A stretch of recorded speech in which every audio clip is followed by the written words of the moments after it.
Welcome to Geared for Growth. I'm your host, Mike Mortlock from MCG Quantity Surveyors, your tax depreciation experts. Today, I'm joined with another expert, Joe Tucker from Property Principles, to unpack what investors should actually be thinking about in the post-budget environment. We talk through the uncertainty that has frozen many investors, why sentiment is currently so negative, and why the fundamentals of property, importantly, haven't necessarily changed. Joe shares his insights on the supply and demand metrics, the challenges facing housing affordability, and why building a quality asset base matters more than chasing short-term headlines. We also explore where opportunities may be emerging, including the changing role of units, yield calculations, and why some established assets in the right locations could be overlooked. If you're trying to make sense of the noise and work out how to invest strategically in a changing market, this is a conversation worth hearing. Let's get into it. Joe Tucker, thanks for joining me on Geared for Growth. Great to be here, Mike. Thanks for having me. It's been a long time coming, this one. I actually thought you'd been on, but this is your debut performance here. And of course, a lot of people will be familiar with you as the owner of Property Principles, and perhaps even more so, the co-host of the Oz Property Facebook group show, the enormous thing that it is. How many members are in that group at the moment? 86,542, which is a really nice number. I keep track daily. 86,000 and odd property investors. It's the largest in Australia, which is great. Yeah. It's all about just teaching people. We had you on the other week, teaching people about property investing. And it's cool because it's been, 6-7 years, and it's just grown and grown and grown and grown, and people love it. So if you're not a fan, if you're not a member, if you're not a fan, let me know as well. What are we not doing right? But if you aren't a member, jump on there and check it out. It's worthwhile. It's a good foundation, I feel. Like I hear a whole heap of people like falling for spruikers and spam it like, oh, buy this house and land package. And I'm like, you went in the group? And then they get in the group and there's so much information about how, the property world works. They kind of get to that point pretty quickly to realize that it's not the best way for them. But it's great when you get new people in there and they say like, what about this? And people just go, please don't. Please don't set fire to yourself. Like, that's not a way to get ahead. I mean, that is good. I do feel like there's a good community of people trying to help one another. But you're here to help us today. And you've obviously watched the news. I don't know who you voted for, but it's going to be an interesting election as we head up to May 2028. But between now and then, there's quite a few different things to navigate. Keen to hear, first of all, your thoughts on what has been the market reaction, or at least the reaction of the people that you're communicating with in the investor space post-budget. Well, it's kind of interesting, isn't it? There's kind of like three sets of investors out there. There's the investor that's buying under their personal name. There's the investors that are buying under companies and trusts, and there's investors buying under the self-managed super fund. So the people in the middle buying under companies and trusts had no choice since the budget announcement but to sit on their hands, because the government has said this is what we might do, and that's thousands of investors out there who buy in companies and trusts. This is what we might do, but they didn't lock it down. So there's been so many people that have just been sat on the fence. Like I've got my clients of mine, so I'm like, sorry, client, like we're ready to buy your property, but you need your accountant to give you the yay or the nay. Is it company structure? Is it a trust structure? What's the best, or is it my personal? But to be honest, I think, you're going to have to wait. So he's been waiting, and we've only just gotten the go ahead. I think it was like 2 weeks ago where it's been all kind of locked in. So now we know what structure is going to be the best. So in terms of reaction previously, there has been a lot of people just sat on the sidelines. But it is probably the worst sentiment for property investing in the past, decade, like since the GFC, I would say. Like COVID was really, really bad, but it bounced up pretty quickly. I don't know. What are your thoughts? I think if you contrast it to COVID, it is sort of different. Like the property market was starting to go on a little bit of a run, and there was nothing about COVID that spoke to house prices other than the fact that, say, a third of the global population might perish. Now, that was definitely a big concern and a headwind, and it sounds funny to talk about that now, right? But at that point in time, we kind of thought is this like the plague? Like, is this a human mass extinction event? But once we kind of worked out that it's not, and it just resulted in, a few people being hilariously stuck on cruise ships, then we sort of got on with it. Now, obviously, people did die, and I don't want to make light of that, but it doesn't work as a parallel for me. Like, this is a hugely different tax setting, but in terms of sentiment, like, yeah, those are the two probably points that we can look at, the GFC and COVID, and that sentiment, I think, is stopping people from making decisions. And that's what you said before. People are on the sidelines because they're not exactly sure, well, firstly, what the rules were, but then also like what the reaction is of the greater market, right? Yeah. People just don't know. It's uncertainty, and uncertainty stops people from doing something, right? If I'm uncertain about the outcome, I'm not going to go ahead and do it.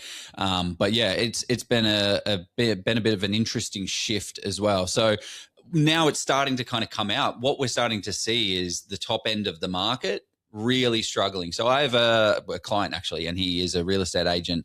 I won't say the market because I don't want to disparage it, but I was like, so you're a real estate agent. What are you seeing on the ground? How is this looking like? And he said, look, the 3 million and above, like that market, 3 to 5 million, is dropped 20%. Like we are getting hit hard at the top end. And then below that, you've got 1 to 3 million. That has been hit, 10%. And then I'm like, great. Okay, well, where's the opportunity? Like, where's the opportunity in this market? And it's houses in Sydney. So these are big, expensive luxury places, very nice areas. And he's like, anything 850 and below are absolutely going mental, because the problem is, not the problem, but the thing is, rich people, guess what they are still? They're still rich. And what the government has now changed is, Mr. Rich Man, you are not going to go out there and buy a $2-3 million asset and negatively gear that sucker $100,000 to offset your tax and then get the capital gains as well. That is no longer a thing that you're going to do. So what does that mean? Well, it means, Mr. Property investor who's minted, what am I going to do? Well, I'm going to drop down to the yield, get a lower value, which is going to mean the negative cash flow isn't so severe, and then also increase the yield on that asset as well. So what we're starting to see is, sub $1 million is very, very competitive, sub 850, way more. And in between that kind of 400 for units and 750 is just absolutely mental, with first home buyers squeezing from the bottom and then rich people squeezing from the top. So it's making this kind of messy middle of pressure. So it's getting pretty spicy out there. I don't want to say that it's crazy going off its head, but it's like you're starting to see the shift of where people are moving now.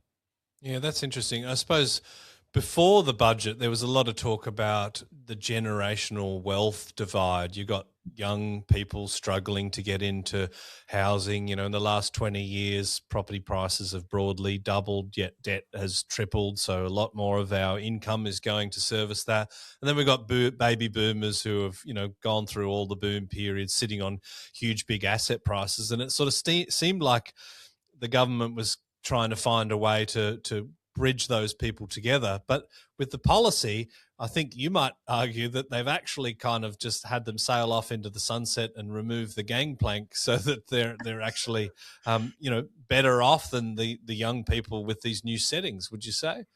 I would absolutely say, like, they've just gotten a tin of petrol, climbed up this ladder, and then just poured the petrol down the ladder and then just lit it on fire. It's interesting why they've gone about it this way. It feels like Labor's just knows that they're not going to get an election, so they're just going to throw everything that they want at it to get whatever they want. And in the last 2 weeks of going through the Senates, they bring out the changes to self-managed super fund, which has now also then created a 45-day window that's made people very, very excited about buying property. So it'll be interesting. There'll be a bit of a blip in the data where you see prices jump up a little bit more in certain areas around that self-managed super fund space. So I don't know. I don't know. I can see what the government's trying to do, but I don't see how it changes the macro fundamentals, because no one wants to, like, the real solution, in my opinion, is fix supply. And the way to fix supply is to incentivize people to build dwellings, and they're trying that with the tax benefits. But it's like, why not actually incentivize real by people going out there and like incentivize developers and get them to push things more and make it more, give money to them so that they grow and create more housing. But they're just not anywhere near doing that, or make product more affordable so that you can actually build a house. That's a solution, but yes. We've both been talking about that a little bit, the 1.2 million homes target. We're into year 3 of that and about 30% behind. And I think they've already has outperformed the expectations as well, right? Well, they've already admitted as well now. So the goal was 1.2 million. The Housing Accord, the policy has come out to say that we will be, now it looks like we're going to build around 900 and odd thousand homes. So right now, like I've got a little bit of a chart here for any of the chart nerds to kind of show you where we're at from a Housing Accord number, and we're just not building enough bloody houses. And that chart is not changing. It was 44,000 December 2024, December 2025, June quarter, March quarter, and we're just not building enough, and it's not scaling up enough. And the problem is this stuff is, property compounds, but these things are compounding as well. So if we're going to be behind 300 and odd thousand dwellings, which is an absurd amount of dwellings. To give you context to that, we're going to be about, what's the number? 324,000 homes short if we carry on at the pace at which we're carrying on. Currently, there's 260,000 dwellings in all of Tasmania. So we're just not going to build. We're going to miss out there. So almost double the size of the ACT. But it's also the human cost of that. And I guess that's probably context towards speaking about like what causes property prices to change. Because I've been chatting with a lot of investors, and we're starting to miss the point here about how property prices change and grow. Property prices grow and shrink based on the demand and the supply, just like any other asset. If there's, talking about COVID, when there's not so much toilet roll gets pretty expensive. When there's not so many gloves get pretty expensive. And, 3 people, so just for the audience at home, we've got a demand, a supply with people and houses, and what pushes prices up. There's 3 people in one house. That means it's an undersupplied market. 2 people in 2 houses, balanced. 1 person in 1 house, we are now oversupplied. So what happens when we don't, we house about 2.4 to 2.5 people per dwelling in Australia. So 324,000 houses means that we're 810,000 people short. So we are not building enough homes for the entire population of the Gold Coast and Hobart combined. So when people are like, oh my gosh, the property market's going to crash. Yeah, well, the problem is, I feel like I should be letting you talk as well, as this is your show. No. This is a masterclass. And for anyone that is listening on Spotify or iTunes or what have you, there's some great graphic material that Joe is sharing too. So jump on YouTube to see that. It's not too graphic. It's PG.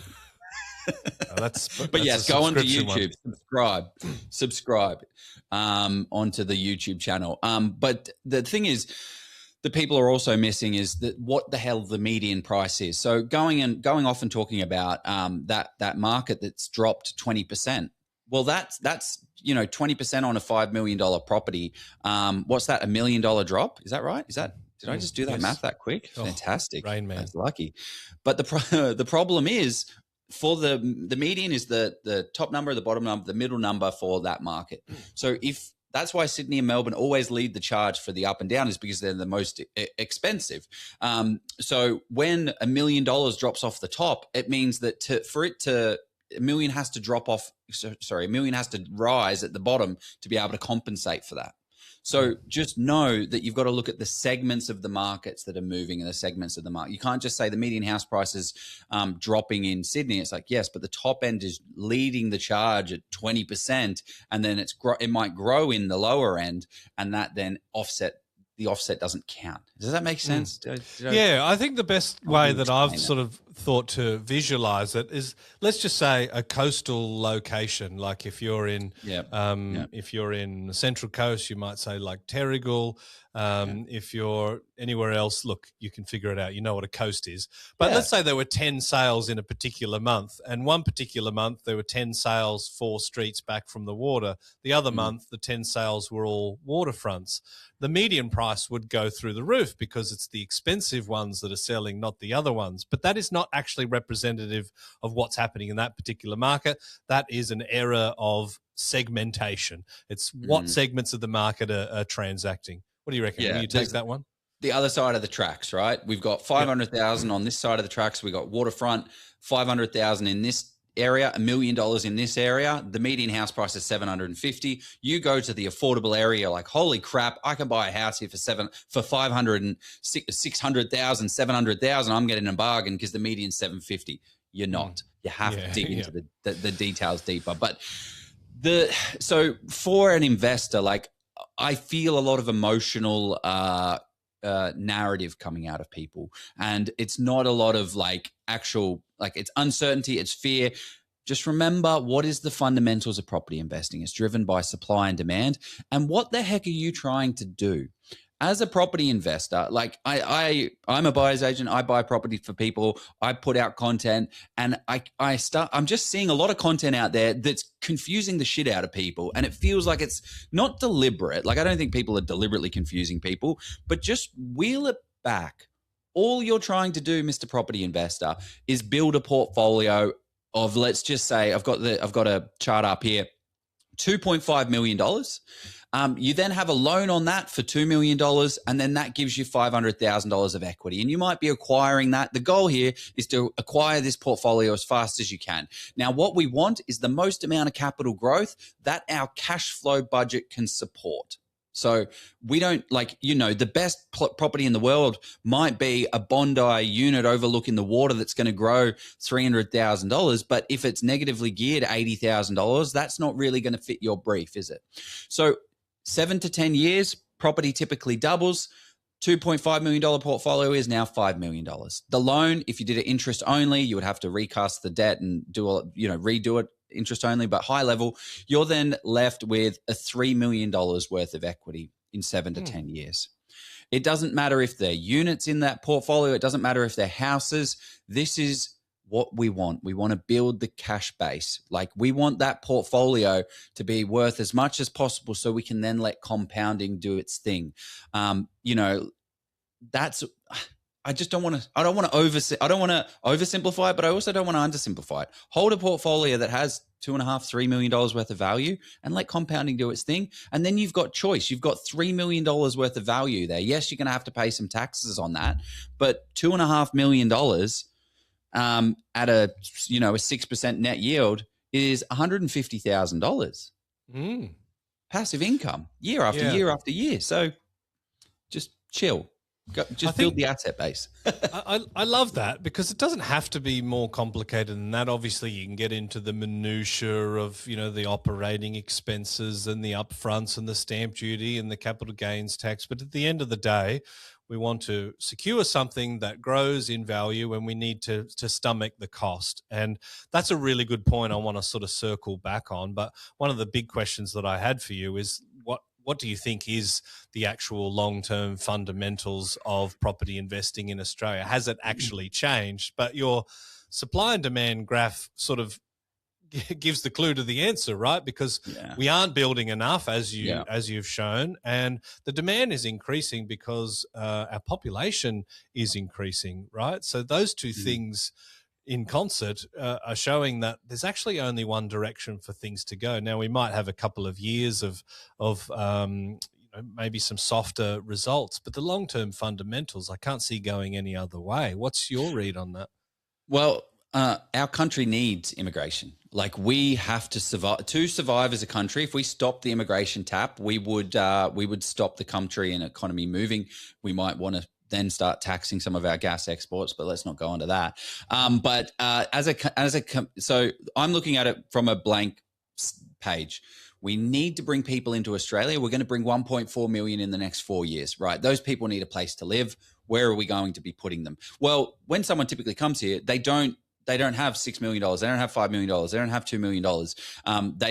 They don't get me wrong. They have, they have some money because we're pretty good at, we're good as a country to not bring in just a billion people that are unskilled. We have skilled people coming into Australia. So looking at it at that, we have 1.4 million. We have an 800,000 people, not houses not being built to serve those people. The only thing that's going to happen is those prices are going to go up. Unfortunately, I'm not happy about it. Actually, like I was chatting with somebody last night on, and they're very like hipstery, and they're like, yeah, like I'm really upset about property prices, and I think property prices should drop, and it's a house, and it really should property be an investment vehicle. And it's actually a conversation with you that really flagged that with me. Do you remember that conversation? How did you? Yeah, look, I think the point that I maybe said was that we can have the debate about whether housing should be an investable asset class when we have an alternative, but the government has exited from the public housing sector. So with 90% of rental accommodation being provided by mum and dad investors, people like you and I, we actually aren't in that situation anymore. The government set this up. They didn't want to hold this huge valuable asset of public housing. And sure, like this is the only asset that you can trade that has a huge impact on someone's life. It's a roof over their head, right? But there's nothing to replace it. Right. And that I think is what we're going to see in the next little while with rents. You disincentivize investment to such a degree, then you really test that idea, this magical notion that all renters become first home buyers. And I think history will show that there's a certain cohort that will remain renters forever, around about 30% of us. So, I don't think like house prices growing 10% per annum every single year is actually good for society, right? No, I don't think it is at all. But as you say, like, what's the alternative? Like we were building more houses the government was building more houses in 1979 for public housing than we are in 2026. Like, can we just, what? What do you mean? Why are you guys not doing this? So it's on us. And to be honest, if they actually did, like the moment I'm starting to get a little bit upset with property investing is when there's an oversupply of housing. And that's when I'm going to get really interested and be like, actually, we're starting to get to a point where there's too many houses and not enough people. And that's when we'll start to see that shift. And currently, what it's looking like over the next 5 years, that's not going to happen. Property is obviously a long-term thing. We get new government in, they mess that up, they change the thing.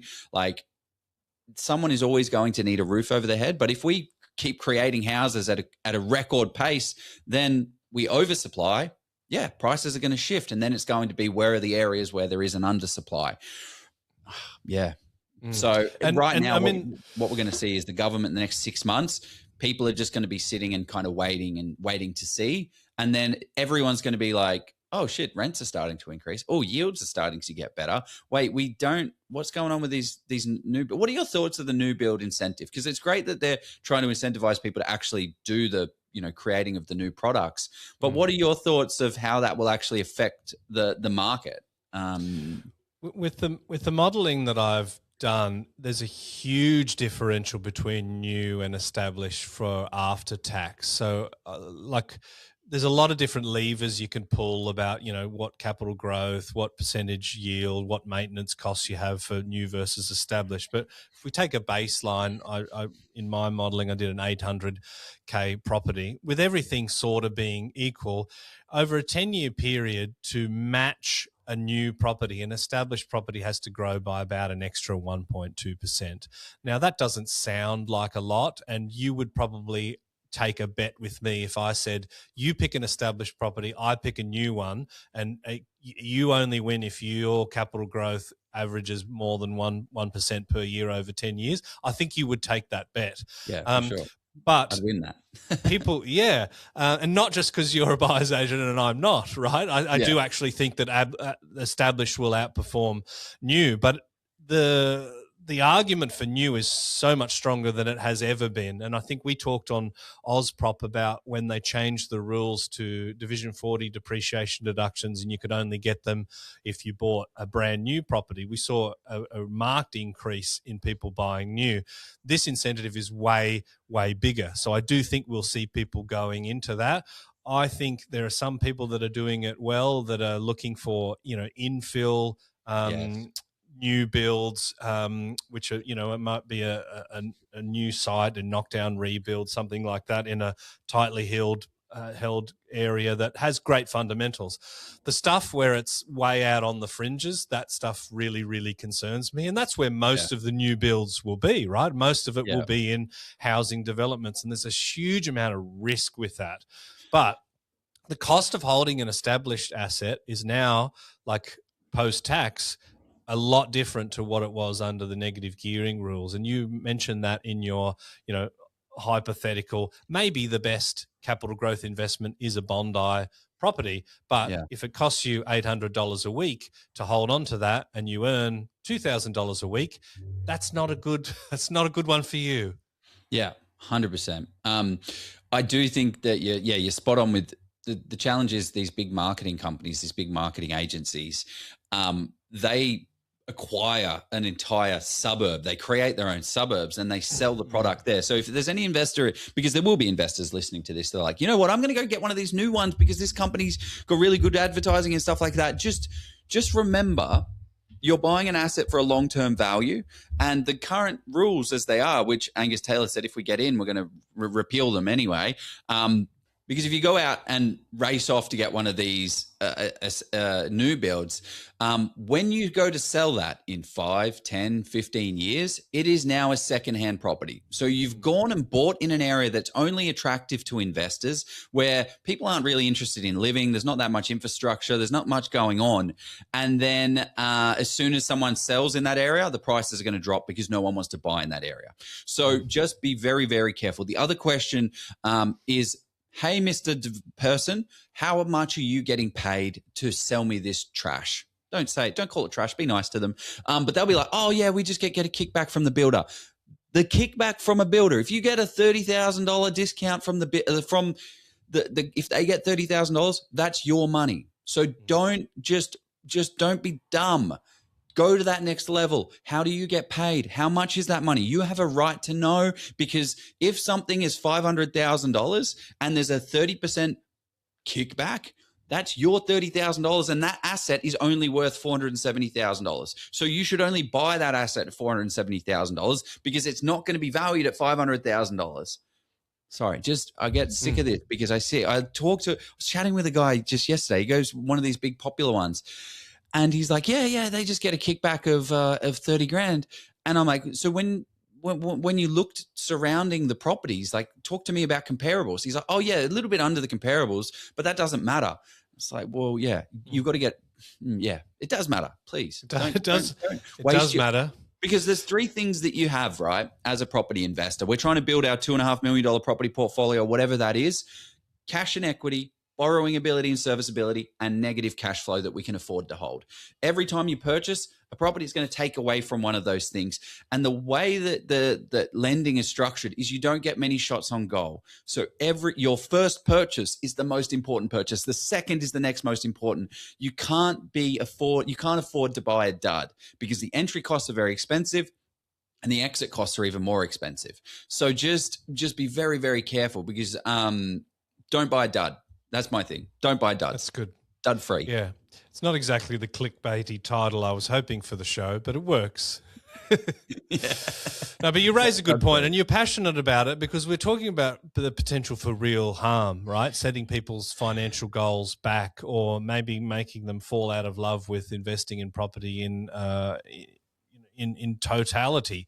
And at the end of the day, we talked a little bit about housing and as an asset class, and both of us kind of agree that constantly appreciating house prices are not a good thing for society. But it's up to private individuals to provide rental accommodation in Australia at the moment. The government's not really playing in that space, and the payoff for that is that we can do that in a way that enables us to leverage.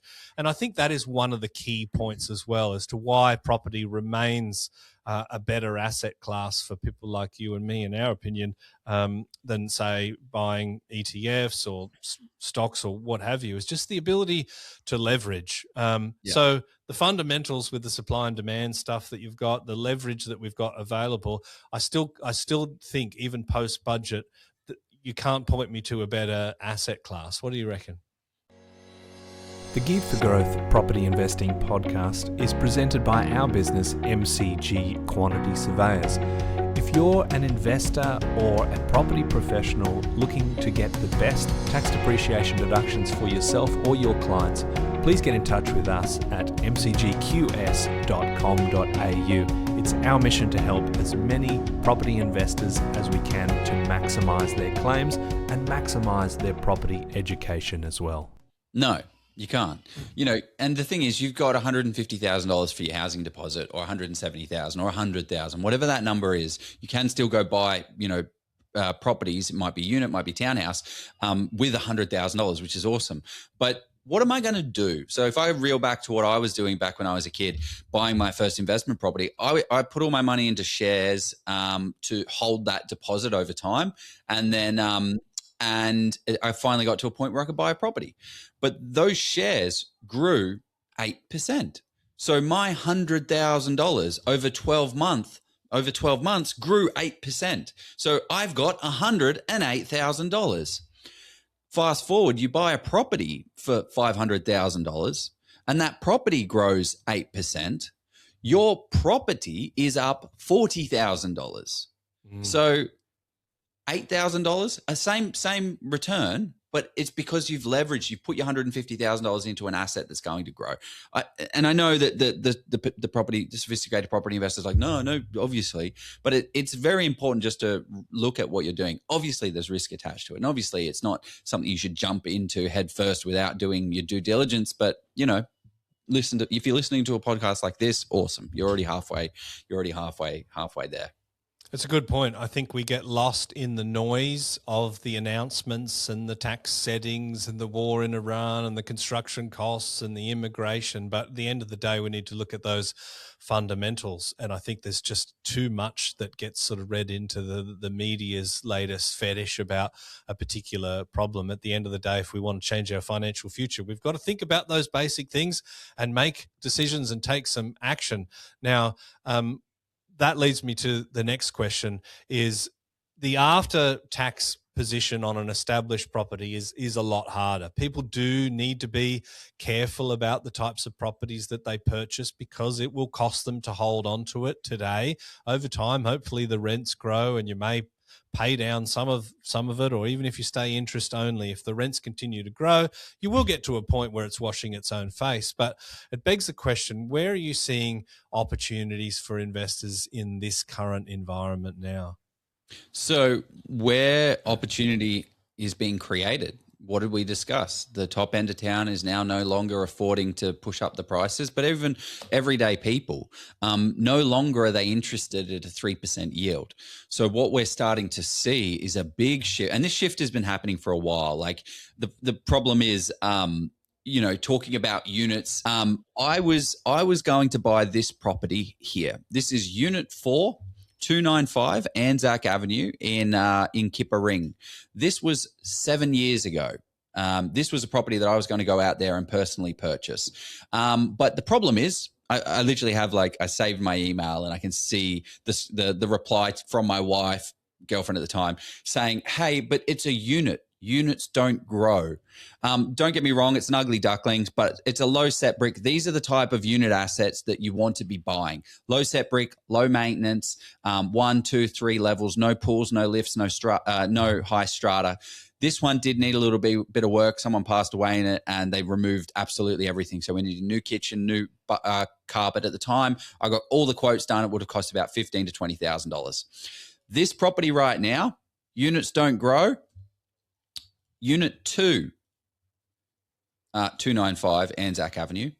So that one was $185K. That was right. The last one, $185,000 that was sold when I bitched out of it on the 14th of March, 2019. So 7 years ago. Unit 2, which is exactly the same floor plan layout with carpet, same bathroom, everything is exactly the same, sold for $595,000. So $185,000 purchase price, and the new value is $595,000. That's $410,000 worth of capital growth, or 221% capital growth over those 7 years. 221 divided by 7 years is 31% compounding year on year on year. So it's like these things don't actually grow. Well, not unfortunately, but fortunately they do. So it's about looking at the numbers and not getting caught up in this narrative of land only grows in value. What grows in value is land. And what happens when you buy something is you want to, like, land soaks up the economic value that area creates, right? Why is Sydney so expensive? Because Sydney creates so much economic value that human beings put that money into land. It's human nature of what we do. We invest, we purchase, we keep pushing up the prices. If my neighbor's richer than me, he's going to have a nicer house because he's able and willing to spend more. So when you buy these types of units, you're buying 1,000 square meter block with 12 units on it. You're getting 1/12 of 1,000 square meters. Yeah. That's the stuff that you want to be aiming for, not these off the plan and house and land package. But it's pretty interesting, isn't it? Like $410,000 because, it was my decision. I don't want to blame my wife, but I bitched out and I'm suffering for it by $410,000. And the yields, 5-6% that you can get out there, 5.5%, 6%, 4.5%. So that's kind of where the opportunity is starting to shift, because that's where the human nature is going now. We need to be cautious of our yields because of the negative gearing benefits.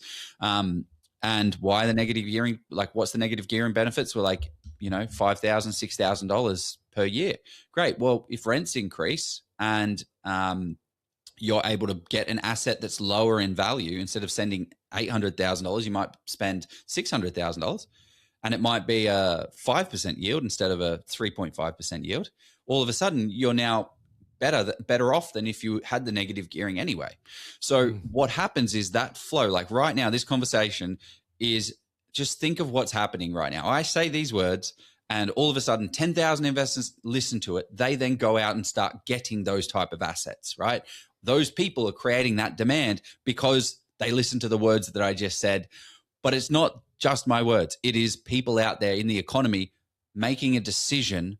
I need to help myself. How am I going to help myself? Drop the yield, increase the yield, drop the value. So where are we already seeing a bunch of value, which was a pretty basic question that I just answered 1,000 times over in 10 different ways. So I also love the idea of, if we invent a time machine, I might be going and smoking a pipe with Mark Twain, or, having a cup of tea with PG Woodhouse. You'll be in Keppering buying that apartment.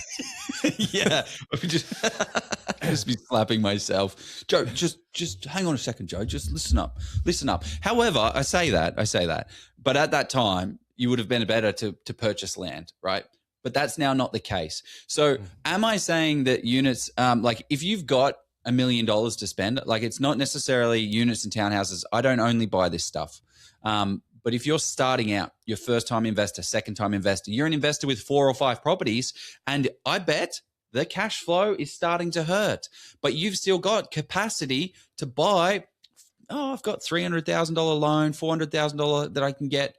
Great. Utilize it. Build the asset base. Do something with it. Make sure it doesn't hurt your portfolio too much. You can inject one of these into your portfolio for a bit of diversity, and also where the movement's going. But the biggest, what are your thoughts on that? Well, I mean, there's a lot to unpack there, Joe. I think you raise a really good point that sitting around right now with equity, I think, will be something that you regret, because we talked about some of those major life events like COVID, like the GFC. There'd be so many people saying like, I'm just going to wait and see what happened. And how many people of those took that wait and see approach said afterwards, I wish I'd bought during COVID, or I wish I'd done X. So I don't think if you buy today, property's necessarily going to go through the roof in the next 6 or 12 months. But I do believe in the fundamentals, and I do believe that the lack of transactions and competition right now is actually a great time to be investing smartly. You're right, you have to be careful and cautious with it. And I do like the idea of townhouses and apartments because the cash flow burden is not as strong. You typically will see a yield, so a better yield. So that's why I was asking that question. Like, where is the opportunity? And I think the things that we target, we need to be a little bit more critical. It's a different game today than it was on the 11th of May. Yeah. They've kind of forced you. The other thing as well is a lot of countries don't have, like, look at property prices that have moved in Paris and the UK and parts of America and Canada. They don't have negative gearing benefits. They don't get these benefits that we had. So is a negative gearing benefit the main driver of the market? No, it's not, because other places don't have it, and they grow in value because they're undersupplied or over demanded. The other thing I like about investing right now is, sure, if I've got $1.5 million, I'm definitely not going to go out there and buy a $1.5 million asset. What I would like to buy, though, is construction costs are up 47% since post-COVID, right?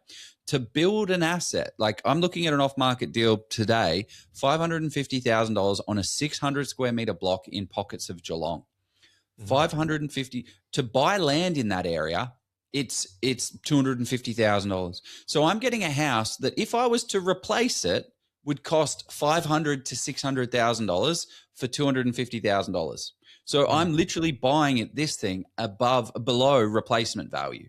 So I'm buying it for $250,000 essentially, and it's going to last another 20, 30, 40 years because it's a low set bomb-proof brick, right? It's kind of like, well, how can the prices drop crazy, and how can they actually like go below what it's going to cost to replace it if there's more people that want to live in these areas? Because the problem is, what's going to happen is, I'm a builder, I'm a developer, I'm literally building a rooming house right now. I'm not going to get onto my little spreadsheet and say, hey, I'm going to go build this house for $600,000 to $700,000. I'm going to acquire the land for $250,000 to $300,000, and then I'm going to sell the house for $600,000. I just can't. I would be out of business pretty quickly. But you're buying these things at replacement value. And it's the same with building higher density units. Like, to actually replace these like a block of 12 on 1,000 square meters, 3,100 to 7,200 per square meter. You literally can't replace these things. No builder can afford to replace the asset. Yeah. So they have to sell at $800,000, $900,000, which on paper will drag your property up when these newer builds come eventually, which is interesting. But that's on paper. You also just have to compare your asset to the other assets around it as well. But oversupply in pockets is probably important. When are you buying a unit, Mike? Is this an asset class that you're like diving into, looking at, exploring? What are your thoughts? It's a good question. I have invested typically in standalone Torrens houses, but definitely have had some great success with townhouses. For example, I bought a townhouse in Coomera maybe 7 or 8 years ago. I think that was like $270, renting for $360. That's worth $700 or $800 now. So it can definitely happen. But when people like me talk about, units versus houses, my head straight away goes to high-rise unit developments. And I think it's clear that we explain that that's not what we're talking about. And there's a whole class of units that have fundamentals that much more represent houses than actual high-rise unit development. So I love the idea of being able to get into a quality location where houses are just way too expensive in blue chip locations, but all of those fundamentals, the lifestyle factors are there, but you're able to get a piece of that pie for a lower price point. And I think the yield is going to be a very serious concern for investors now. And I think the banks will be looking for that as well, right? So I'm actually, looking at a few different opportunities at the moment because I do think it's a great time to get involved. Yeah, my next asset will be like my next personal personal portfolio will be a unit. It was funny. I was literally looking at a unit just today that I got sent it off market. It's $175,000 for a studio apartment on a low set brick like thing, and it's not a good asset. It's got too many problems with it. But it's like $175,000 and it rents for $350 a week. Oh my gosh, this is ridiculous. But so let's just throw our little noodle cap on and just think, okay, cool. Well, there's areas and markets where there's a big disparity between houses and units, and this is what we call the biggest mispricing in modern history. Ooh, so okay. house, You've got a slide. Get onto YouTube, people. You're missing out. Yeah, get on the YouTubes, people. Get on it. It's graphic. House prices. There is a gap between house prices and unit prices of 57% in Sydney. Melbourne is 42%, and Brisbane and Perth is 37 and 38% respectively. Well, it's kind of interesting, isn't it? So we got 37 here and 57 here. What does that actually look like? So these things don't grow, right? Units don't grow in value. So let's just go to Perth. And I'm not going to prefer anywhere over anywhere. I'm just going to jump on the map here and go to some random suburb in Perth. Zoom out. Where do we want to go? Do you know a place called, what's this, Victoria Park? I've already clicked on that one, so I don't want to make it feel. So there's this one here, south of Perth. Yep.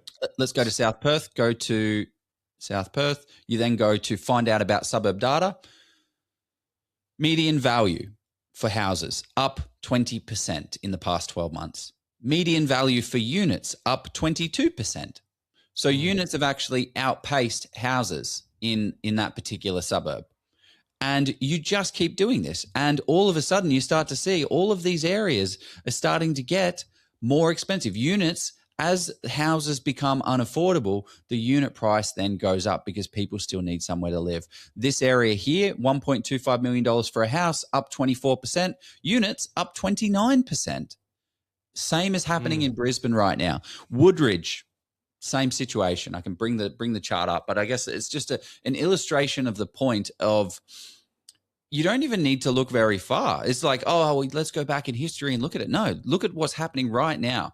These other areas are now unaffordable. Housing becomes unaffordable and it drags up the unit value. So you already, like, the evidence is there. These things are going to start growing, but just make sure that actually another point is just don't buy high supply areas. So you do have to filter through what is the next, because supply is the enemy of capital growth. So just make sure that it's not a super duper, high rise that's going to really compete with your blocks of units. A great area that I talked about in the group is St Kilda. There is a lot of heritage listing and heritage overlay that stops these high-rise buildings getting up. So there's only very few spots where a large supply of new units can come onto the market. And there's 61 in the next 18 months, there are 61 new apartments or units coming to St Kilda. 61 in a suburb that has 7,000 dwellings. 61. That's nothing. So as more people arrive in, then what's that going to do to prices? I don't know. Have a guess. Well, you contrast that to, say, somewhere like South Bank, where a typical one development is 200 apartments, right? Yeah. Well, and also the other thing about South Bank, now I don't want to say this, I got to be very careful of how I say it. Do not buy and invest in South Bank is my go-to. But building approvals building approvals in South Bank is down 77%. Because the developments and these large-scale buildings are not stacking up. So again, that supply and demand will eventually get caught up. I'm not saying buy there now, but it's interesting. 77% drop in building approvals. And for these larger developments, it takes 5 years to get the stuff out of the ground. So it's really good because you can see what approvals have been going in the pipeline. You can see the past 12 months, 18 months, 24 months, 36 months, and just knowing, okay, cool, there's a little bit of a blip. Looks like there's going to be 30 new dwellings coming to the market. Is that going to affect things? No, I don't think so. Great. That's now the new supply coming, and you can then work up from there. To finish this off, I wanted to ask you about just locations in general. Now, you don't necessarily have to give your secret herbs and spices, though, like we'll yum them up. But you've talked about the the yield being important, about the differentials between units and houses, them outperforming at the moment. It's also an opportunity to get in at a cheaper point. You know, you're looking at the supply of what can come, and Security is a great case study. But of course, property prices can be driven, and some would argue are predominantly driven by the local economic conditions. And that is, okay, well, how many jobs are there? What is the perspective for increasing your salary or further job opportunities, the diversification of the particular market in terms of its jobs, you know, how the local council is investing in infrastructure. All of those things matter and do have an impact on house prices. So is there something that you look to, or locations that have to tick a few certain boxes that you'd be happy to share with us? Yeah, and it's not rocket science, this stuff either. We call it FAB: fundamentals, analysis, and boots on the ground. So FAB is fundamentals. What are some of the fundamentals? What infrastructure projects are going? What employment opportunity is? What lifestyle is there? Who lives? What stuff is coming there? Who lives there? What are they? How much money do they make? How much do they earn? And then what is actually going to drive it? So if you look at a place like Toowoomba, right? Toowoomba is Australia's second largest inland city. It's about hour 45 out of Brisbane. They have a $1 billion hospital that's coming. It's not even there yet. It's not even finished. $1 billion hospital upgrade. You then go to regional areas like Albury, Wodonga, right? They have half the population, but a $500 million hospital upgrade coming. And it's interesting because that then drives thousands of doctors, people that have money, government jobs, but also the ancillary stuff. Who's going to clean their sheets? Great. That's going to create business where the sheet cleaners have to come in and the people that push the trolleys have to come in. And all of a sudden it starts to bring more capital in. So for me, I like to focus on the macro fundamentals of, is this an area that people actually want to live? We don't do speculative investing where we're going to go off and buy in, Alice Springs because there's a demand spike in the data. We look at the data. The data is very important. That's the second phase analysis, like timing. But yeah, macro fundamentals is the most important thing. Look at those and get your head around those. It's not too difficult to do that. And then just look at the short-term supply and demand dynamics.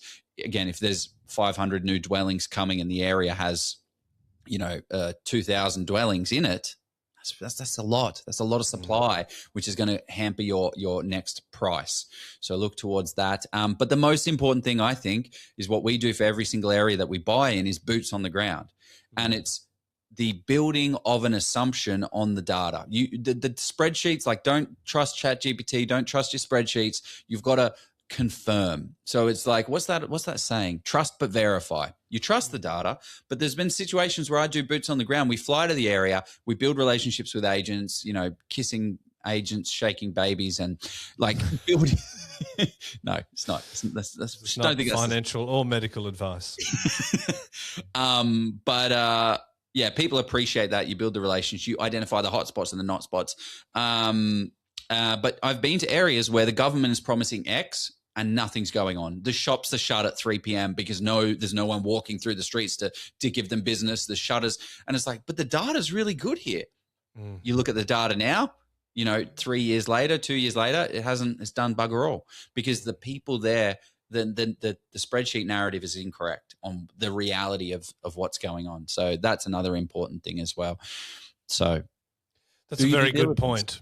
Yeah, very good point, because there's no shortage of data providers, and they're all very, very clever, but they are a short-term metric as well, and susceptible to things like segmentation and all sorts of different programmed-in biases as well. So definitely boots on the ground counts for a lot, and if it's not you flying there because you're not buying lots like a buyer's agent does for their clients, you can certainly be talking to some local people, local property managers, that saying, like, if I rang up and said, I've got a property in X suburb, where would you go? Oh gosh, I don't want to manage that. Simple conversations like that can make a good difference.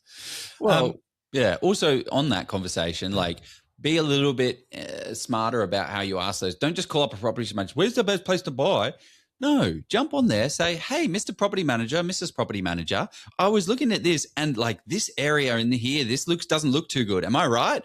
Yeah, actually, you nailed that. That is the wrong area. No, actually, it's gentrifying and changing a lot. Oh, the data's now wrong. So, like, yeah, just approach people like you would like to be approached. They don't want to deal with someone that just, what are your thoughts on Perth? Like, no, what, like, come in with ask better questions. It's lovely.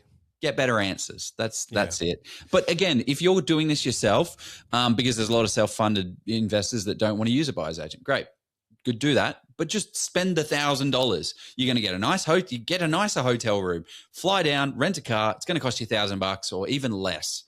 Drive down. It's going to be worth it because you're spending $500,000. Are you kidding me? And you're not going to spend $1,000 to go out there.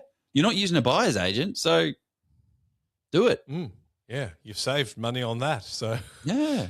All right. So in closing, Joe, for people that were already sort of saying, look, I still believe in the long-term fundamentals, or have listened to you and thought the world was going to end and the sun wouldn't rise tomorrow, and you've given them a little bit of a 101 on supply and demand and the fundamentals of property, what's your best advice to drop us off with? Just make it happen.